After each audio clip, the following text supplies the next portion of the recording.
Чекајте бе, колега Крмов. Како предходно Талат Џафери не пуштал да има надзорни расправи, а сега овој деловник дава, па нели овој деловник беше рестриктивен, нели со овој деловник сите можни демократски права се суспендира, нели кршевте овде за да не се донесе, како се наеднаш испана овој да бил подемократски. Тоа што не давал Талат Џафери, ова да, па зашо кршевте тогаш џабе? Значи ова ви била единствената шанса да имате надзорна расправа кај вас.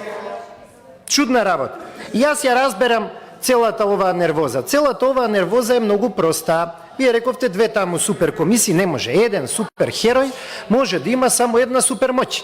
Не може да има повеќе од една. И вашиот лидер мислеше дека неговата најголема супер моќ е владењето на правната регулатива, дека ја знае добро. Арно, ама денес е фатен во правен офсайд.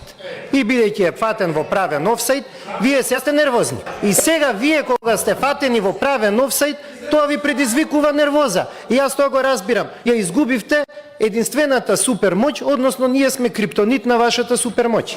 Толку е.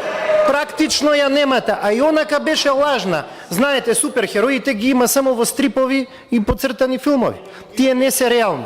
А втората нервоза, која се повеќе, поради која се повеќе председателот на постојаната анкетна комисија, вашиот лидер, сака се да биде кај него, е тоа што го слушаме по медиумите, дека кај да е некои други пратеници од вашата пратеничка група кои се изгледа реторички помоćни, се подготвуваат да го заменат, за да може конечно да бидете вистинска парламентарна партија која може да биде опозиција. Така слушам по медиумите.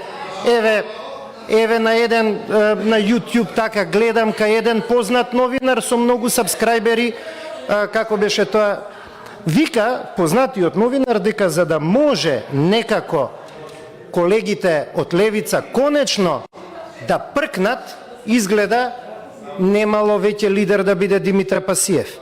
И сега како ја губи супер моќта која и досега не постоела, изгледа приматот во својата пратеничка група и партија, затоа е оваа нервоза. Нема зошто друго да е.